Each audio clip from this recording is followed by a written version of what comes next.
Which one of the following not true about binary fission? So binary fission best example என்னன்னா unicellular ஆர்கானிசமா இருக்கிற bacteria அமீபாலாம் வரும் அப்படின்னு பார்த்தோம்.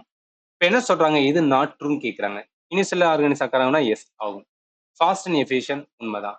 அதாவது செக்ஷுவல் ரீப்ரொடக்ஷனுக்கும் ஏசெக்ஷுவல் ரீப்ரொடக்ஷனுக்கும் என்னன்னா ஏசெக்ஷுவல் மூலம் அதிகமான பாப்புலேஷன் இன்க்ரீஸ் ஆகும். ஏன்னா நிறைய வந்து என்னன்னா ப்ரொடியூஸ் ஆகிறதுக்கான வந்து என்னன்னா அந்த காலங்கள் வந்து ரொம்ப கம்மியா இருக்கும். செக்ஷுவல்லாம் என்ன ஆகும் பேரண்ட் செல்ல இருக்கிற வந்து என்னன்னா மேல் அண்ட் ஃபீமேல் ரெண்டோட செல்லும் ஃபியூஷன் ஆகி அதுக்கு ஒரு டைம் எடுத்தா என்னன்னா ஒரு புதுசான வந்து ஒரு ஆர்கானிசம் உருவாகும். பட் ஏ செக்ஷுவல் அப்படி கிடையாதுனால பாப்புலேஷன் இன்க்ரீஸ் ஆகுறது எதுல பார்க்க முடியும் அப்படின்னா பைனரி ஃபிஷன்ல பார்க்க முடியும். இதெல்லாம் பைனரினா ஏ செக்ஷுவல் ரீப்ரொடக்ஷன்ல பார்க்க முடியும். இனி டூ பேரண்ட்ஸ் இதுதான் தப்பு. ஏன்னா பைனரி ஃபிஷன் பார்ட் ஆஃப் என்ன ஒரு ஏ செக்ஷுவல். ஏ செக்ஷுவல் வரும்போது வந்து சிங்கிள் பேரண்டே போதும். சிங்கிள் பேரண்டே வந்து என்னன்னா சிங்கிள் பேரண்டே வந்து என்னன்னா அதான் என்ன இந்த கொஸ்டினுக்கு ஆன்சர் வந்து டி தான் வரும்.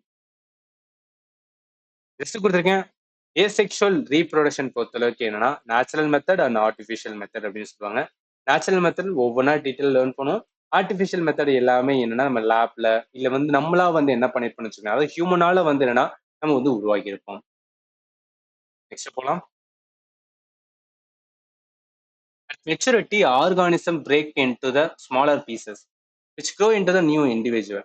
What is this process called? அதாவது வளர்ச்சி அடைந்த பின் ஒரு உயிரினம் சிறிய துண்டுகளாக உடைந்து ஒரு புதிய உயிரினங்களாக வளர்ந்தால் அந்த செயல்முறை டேஸ் என அழைக்கப்படுகின்றன. இதுல இருக்க க்ளூவே என்ன அப்படின்னு பார்த்தீங்கன்னா வச்சுக்கலாம். Broken into the smaller pieces. துண்டு துண்டா உடைன்னு சொல்றாங்க. அப்ப துண்டு துண்டான்னு வரும்போது என்ன துண்டாக்கம் தான் வரும். ஃப்ராக்மெண்டேஷன் தான் வரும் ரைட்டா. அதுக்கு இருக்கிற க்ளூ வச்சு என்ன பண்ணிக்கலாம் நம்ம வந்து ஆன்சர் பண்ணிக்கலாம். இந்த ஃப்ராக்மெண்டேஷன் தான் என்னன்னா the parent part naturally break apart into the smaller fragments each which has the potential to grow into the new one individual plant. Plant பொறுத்தளவுக்கு அதாவது நல்லா கவனிங்க அனிமலை பொறுத்தளவுக்கு நம்ம பார்த்தோம் ஃப்ராக்மெண்டேஷனுக்கு.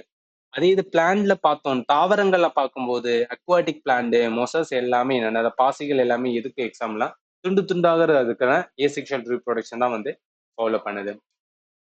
கொஸ்டினுக்கு ஆன்சர் சீதா வரும் ரைட்டா பார்த்தாச்சு.